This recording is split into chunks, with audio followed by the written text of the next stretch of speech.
At the heart of Beijing stands a palace that once controlled the fate of an empire. For more than 5 centuries, the Forbidden City was the political center of Imperial China. Emperors ruled from behind its red walls. Officials waited in enormous courtyards. Ceremonies were designed to make royal power feel permanent. But the most interesting part of this palace may not be what rises above the ground. It may be what lies beneath it. Beneath the surface of this grand courtyard lies a forgotten world. Heating structures, and Beneath traces the of palace buildings floor, that each existed layer before tells the a Forbidden story of a City forgotten itself. era. Archaeologists have found evidence that the ground below the palace is not empty. It is layered with different periods of Chinese history. And that changes the way we should understand the Forbidden City. Because this was not simply a beautiful palace.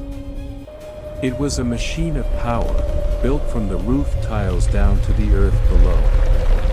Construction of the Forbidden City began in 1406 under the Ming Emperor Yongle, and the main palace was completed in 1420. Over the next 505 years, 14 Ming emperors and 10 Qing emperors occupied the imperial palace. Everything about the complex was organized. The great halls followed a powerful north-south axis. Important gates controlled movement. Huge open courtyards separated one level of authority from another. The emperor occupied the symbolic center. To enter deeper into the palace was to move closer to power. That is why the Forbidden City was more than architecture. Its layout told every visitor where he stood in the imperial order.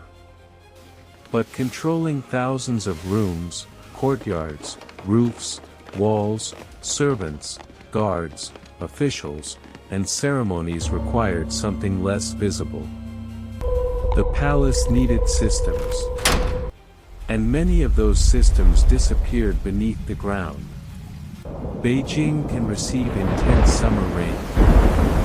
For a giant walled palace, uncontrolled water could destroy roads, weaken foundations, flood courtyards, and damage wooden buildings. The Forbidden City's builders answered this problem with a carefully planned drainage system. Rain falling from the huge roofs was directed toward courtyards and channels. The ground itself was shaped to guide water away from important buildings. But the visible drains were only part of the system. Palace Museum research describes a network of main drains, smaller branches, open channels, covered channels, culverts, and drainage openings crossing the complex.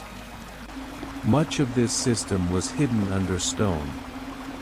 Water moved from east and west toward larger north-south channels and eventually into the inner Golden Water River. So beneath scenes of imperial ceremony was another world, dark channels carrying rainwater silently away. This may not sound like a royal secret. Deep beneath the city, massive important. conduits converge. The palace could display order above ground because engineers had created order below ground. The emperor's courtyards looked calm because water had already been given a path to escape. Then there are the foundations. The Forbidden City is famous for wooden halls, painted beams, golden roof tiles, marble terraces, and red walls. Yet none of those things could stand without a hidden structure below them. Archaeological work inside the palace has exposed deep layers of brick, stone, rammed earth, and earlier construction. 45 centimeters In one major exactly. excavation, archaeologists uncovered square Noted. underground brick foundations The alignment dating matches to the the early Ming schematic. period. These structures supported columns from buildings that no longer survive in their original form. This is where the palace becomes almost like a giant historical document. A hall may be rebuilt, A wall may be repaired. A room may change its purpose. But below the surface, older foundations can remain. They preserve the outline of vanished architecture. And sometimes, they preserve something even older than the Forbidden City. One of the most fascinating discoveries came from archaeological work near Longzhong Gate.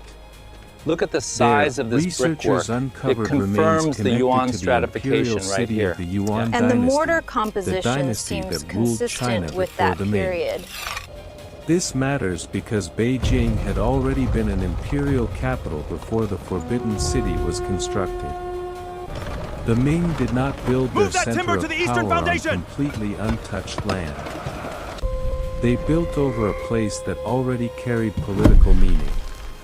Buried walls and building foundations indicate that parts of the earlier Yuan imperial complex remained below later layers of construction. Think about what that means. The Forbidden City is not one palace frozen in one moment.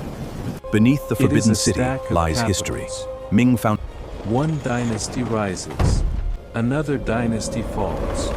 New rulers rebuild the center.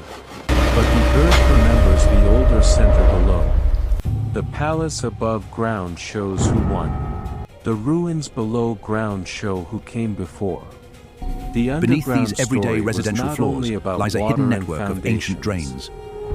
It was also about comfort. Beijing winters can be bitterly cold, and the imperial court needed ways to warm living spaces.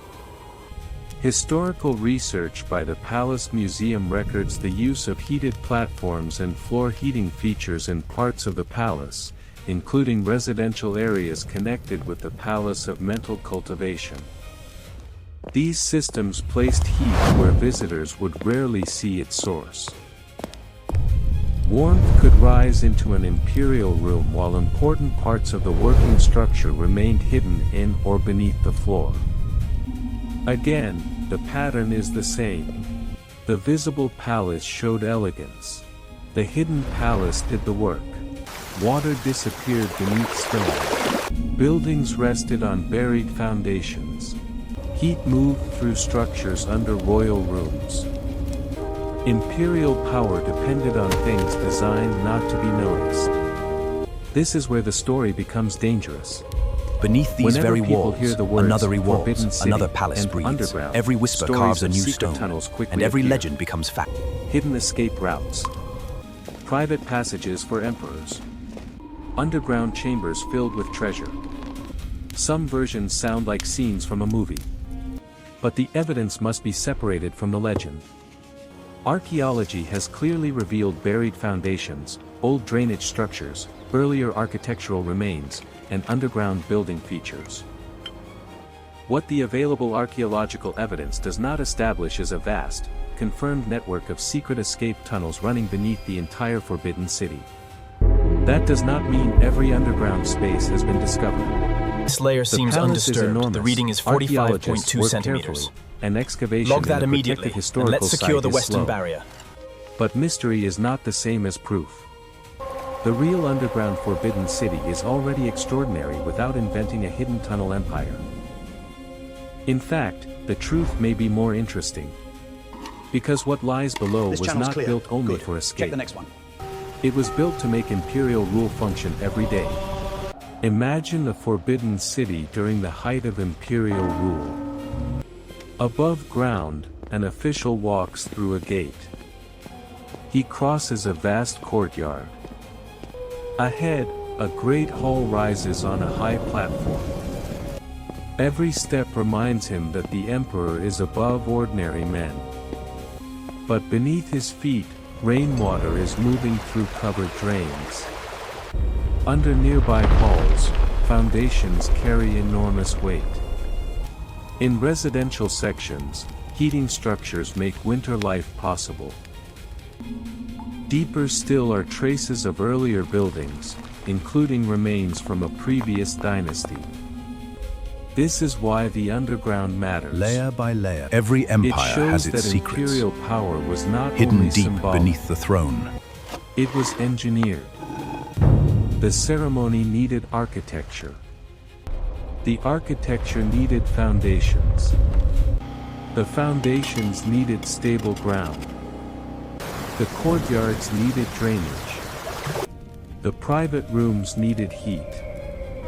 The palace was a political system supported by a physical system. And much of that physical system was hidden. There is another reason the underground remains mysterious. The Forbidden City is not an abandoned ruin.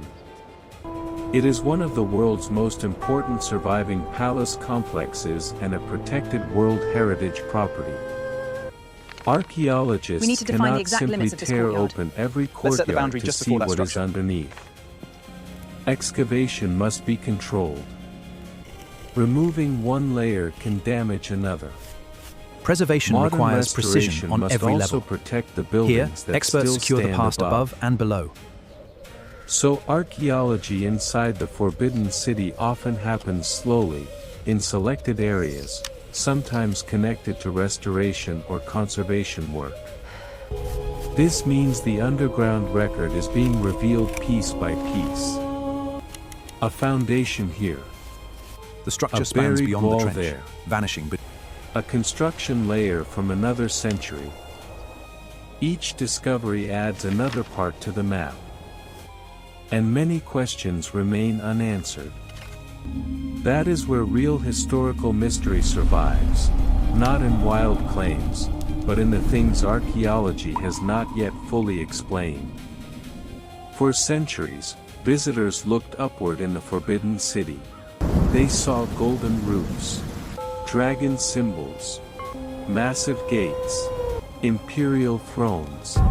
They saw the surface of power. But power had another side. Below the courtyards was an invisible system that drained water, supported buildings, warmed rooms, and preserved the remains of older capitals. The Forbidden City was built to make the emperor appear at the center of a perfectly ordered world. Yet that order depended on structures almost nobody could see. And perhaps that is the greatest secret beneath the palace. Not a legendary tunnel filled with treasure. Not a hidden road used by disappearing emperors. But something more real. An underground record showing that even the most powerful empire depended on engineering, labor, planning, and layers of history buried under its feet. Above ground, the Forbidden City tells us how emperors wanted to be seen. Below ground, it tells us how their world actually worked. Beneath the heart of the city, China's secrets remain buried. Imperial A vast empire, frozen in time and shadow, leaving leaving the past unresolved.